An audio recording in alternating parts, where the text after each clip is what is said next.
Growing up, I was always the last child to be picked up by the school bus. It was a routine that became familiar to me, the sound of the engine rumbling to life, the doors creaking open, and the cheerful wave from the driver. But that particular day would forever change my perception of safety and trust. It was a chilly autumn morning, and the air had that crisp bite that hinted at the coming winter.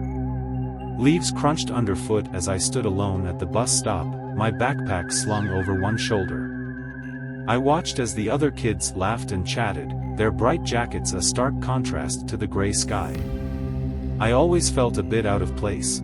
Waiting last often meant I was left with my thoughts, replaying the day ahead in my mind. As I stood there, I noticed an unfamiliar bus pull up.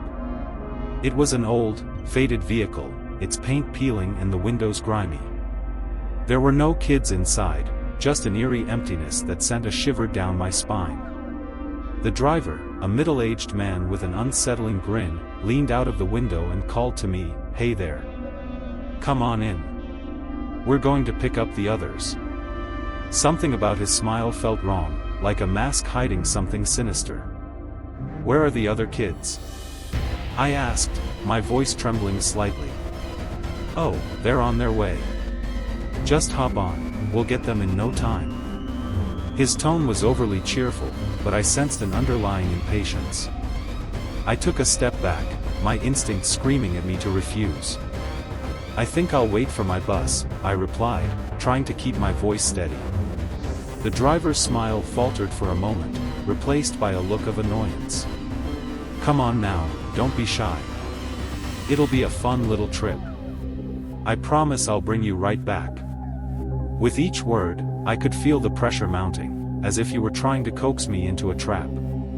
As he leaned closer, I could see the weariness etched on his face, the deep lines around his eyes betraying a life of hardships. Yet, there was something else, something predatory. I shook my head again, feeling a wave of nausea wash over me. "No, I really don't want to." He sighed, clearly frustrated, and said, "Suit yourself." With that, he revved the engine and drove away, leaving a cloud of exhaust and an unsettling silence in his wake. A few minutes later, my actual school bus appeared, its bright yellow exterior a welcome sight. The familiar driver waved at me, and I felt a rush of relief as I climbed aboard. As we pulled away, I glanced back at the spot where the strange bus had been. It sat there, still and empty, as if waiting for its next prey. The day passed uneventfully, filled with the usual classes and laughter. But as the hours wore on, I couldn't shake the feeling of unease that had settled in my stomach. I tried to brush it off, attributing it to my overactive imagination. Yet, when I returned home, I couldn't help but tell my parents about the bizarre encounter. They exchanged worried glances, their expressions darkening. "Did you get the bus number?" my mom asked, her voice tinged with concern. "No, I didn't think it was important," I replied, shrugging it off. "He was just a weird driver." That night, as I lay in bed, the shadows in my room seemed to stretch and twist, and I couldn't shake the feeling that I was being watched. I tossed and turned, the image of the driver's unsettling grin haunting my thoughts. Just before I finally drifted off to sleep, I vowed to forget about it, to convince myself that I was safe. But the following morning, I awoke to a strange noise, a low rumbling that seemed to vibrate through the house. Rubbing my eyes, I sat up and listened. It was a bus engine, but not the familiar sound of my school bus. This was different, deeper, and more menacing. Heart racing, I crept to the window and peered outside. To my horror, I saw that same old bus parked at the curb, its faded paint blending in with the morning mist. The driver stood outside, leaning against the side, his eyes scanning the street as if searching for something, or someone.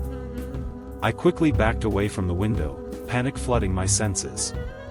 What was he doing here? How did he know where I lived? I rushed to my parents' room, but they were still asleep, oblivious to the creeping terror outside. I knew I couldn't stay there. I grabbed my backpack and tiptoed to the back door, holding my breath as I opened it quietly. I stepped outside, hoping to make it to a neighbor's house. But as I turned to leave, I heard the engine rev up, and the door of the bus swung open with a creak. "Hey! I've been waiting for you." The driver's voice echoed down the street, dripping with that same unnerving cheerfulness. "Come on. We're going to have an adventure." I felt frozen in place, a primal instinct urging me to run. But I stayed rooted to the spot, unable to move as he stepped closer. "You don't want to miss this," he said, his tone turning more insistent. "It's just for you." In that moment, a surge of adrenaline broke the spell. I turned and sprinted down the street, hearing his laughter follow me like a shadow. I ran without looking back, my heart pounding in my chest. I could hear the engine roar to life, the sound growing louder as I dashed toward the nearest house, praying someone would be home. I knocked frantically on the door of a neighbor's house, my breath coming in gasps.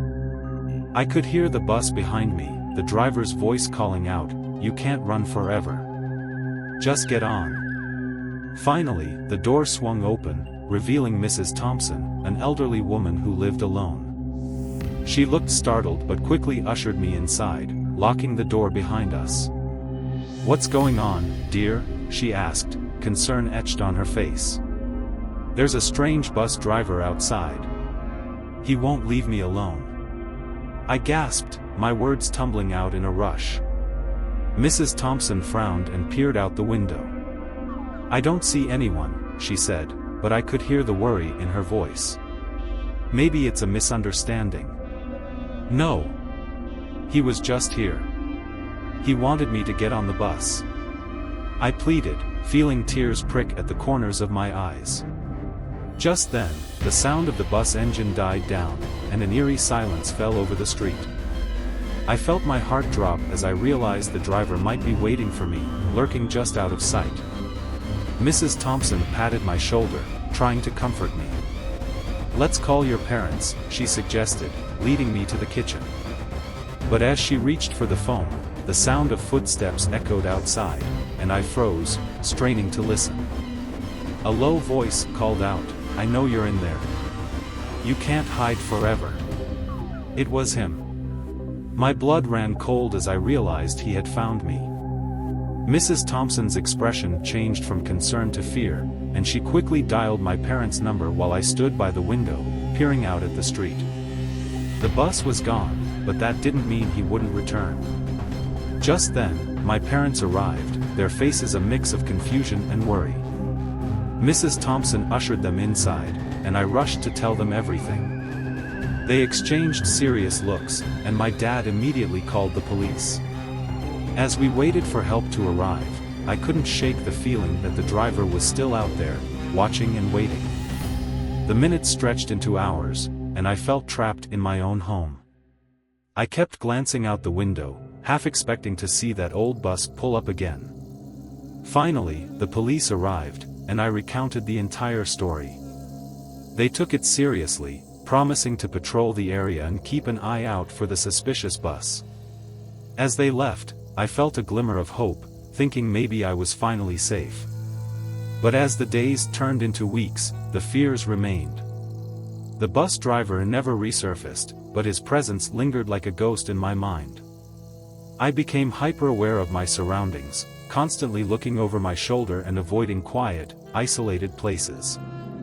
Then, one evening, as I was doing homework at my kitchen table, I heard a familiar sound, a low rumble that made my stomach drop. I rushed to the window and saw it, the same old bus, parked across the street, its engine idling ominously. My heart raced as I backed away from the window, panic rising in my chest. "Mom! Dad!" I shouted, but they were in the living room, unaware of the impending danger. I gripped the edge of the table, fighting against the rising tide of fear. Suddenly, the doorbell rang, a sharp sound cutting through the tension.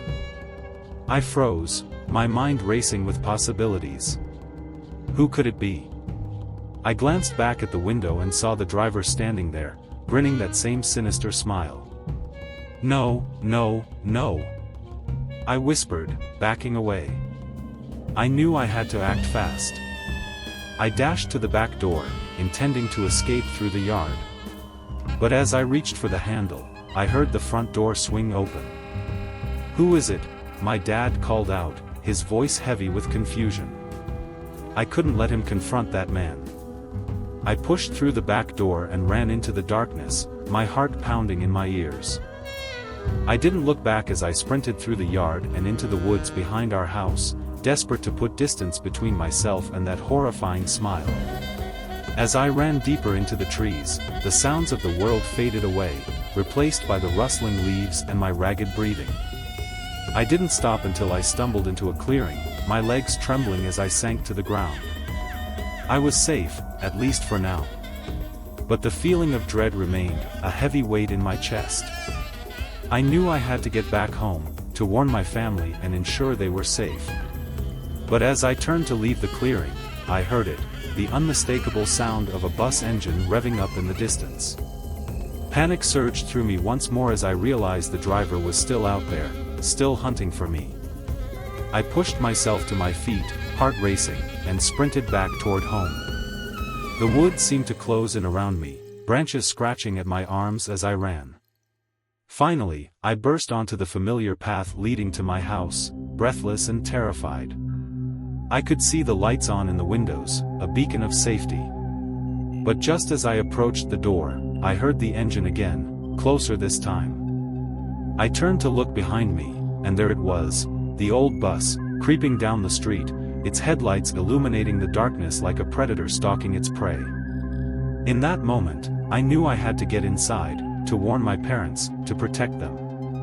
I ran to the front door, my fingers trembling as I fumbled with the knob. Just as I got it open, I felt a cold breeze behind me, and instinctively turned to look. The driver stood there, grinning wide, his eyes glinting with something dark and malevolent. "I told you, you can't run from me," he said, his voice dripping with malice. I slammed the door shut and locked it, my heart racing as I turned to my parents. "We need to leave. Now!" I shouted, fear fueling my urgency. They rushed to my side, confusion etched on their faces. "What's happening?" my mom asked, but I didn't have time to explain. I could hear the bus idling outside, the driver's laughter echoing in the stillness. "Call the police!" I yelled, and they scrambled to grab their phones, their expressions shifting from confusion to alarm. As my dad dialed, I glanced out the window one last time. The driver stood there, watching, his smile unwavering. I felt a chill run down my spine as I realized this wasn't just a random encounter, it was a game for him, and I was the target. The police arrived within minutes, their sirens cutting through the night. As they approached the house, I felt a spark of hope. But when they reached the street, the bus was gone, vanished into the darkness as if it had never been there at all. The officers questioned us, taking my statement seriously. But deep down, I knew this wasn't over. The driver had left, but he would be back. I could feel it in my bones. In the days that followed, I remained on edge, constantly looking over my shoulder and avoiding the bus stop altogether. But life continued, and my parents urged me to move on, to not let fear control my life. I tried, but the memory of that driver haunted me. One evening, while doing homework, I received a text from a friend inviting me to a local event. I hesitated but ultimately decided to go, hoping to reclaim some sense of normalcy. As I arrived, I felt a sense of relief wash over me, the crowd was lively, and the atmosphere was filled with laughter. But as the night wore on, I spotted a familiar figure standing at the edge of the crowd. My heart dropped as I recognized the driver, his eyes scanning the area, searching. Panic surged through me, and I turned to leave, but it was too late. "Hey! There you are!" His voice boomed over the crowd, cutting through the noise. I felt the blood drain from my face as he approached, his smile wide and predatory. I turned and ran, pushing through the throng of people, desperate for escape. I could hear him calling out behind me, taunting me, his laughter echoing in the night. "Come on! Don't you want to play?" I burst out of the venue, the cool night air hitting my face as I sprinted down the street. I had to get away, had to find safety. But as I glanced back, I saw him following, the bus idling at the curb, waiting for me. With adrenaline coursing through my veins, I made a split-second decision. I dashed into the nearest alley, hoping to lose him in the maze of shadows. I could hear the bus engine roar to life behind me, the sound echoing off the walls as I ran deeper into the darkness. Finally, I found a small door leading into a building and slipped inside, heart racing. I leaned against the wall, trying to catch my breath. The laughter faded into the distance, but I knew I couldn't stay hidden forever. As I peered out through a crack in the door, I saw the bus pull up and the driver step out, searching for me. I held my breath, my heart pounding in my chest. He was close, too close. In that moment, I realized that I had to confront my fear. I couldn't let him win. I needed to fight back, to reclaim my life. With determination surging through me, I opened the door and stepped out, ready to face the monster. The driver turned, surprise flickering across his face. "I'm not afraid of you anymore," I declared, my voice steady and strong. His smile faltered for a moment, replaced by a look of annoyance. "You should be," he replied, his tone darkening. But before he could take a step closer, I turned and ran. I sprinted down the street, adrenaline propelling me forward. I could hear him behind me, his footsteps echoing in the night, but I refused to look back.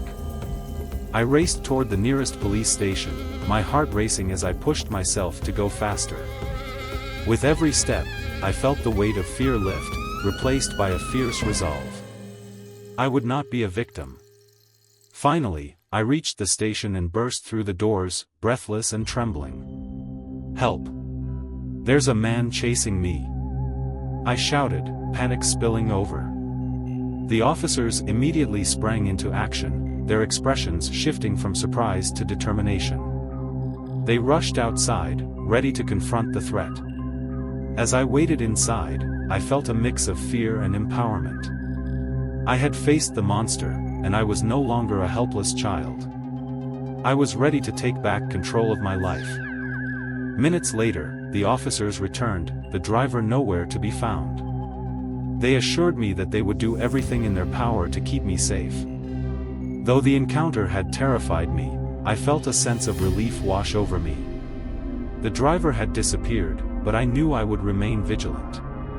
The shadows might hold secrets, but I was no longer afraid to face them. From that day forward, I lived with a new understanding of fear and resilience. I wouldn't allow darkness to dictate my life. Instead, I would shine brightly, ready to confront whatever came my way. The bus driver might have been a haunting figure from my past, but I was determined to turn the page and step into the light.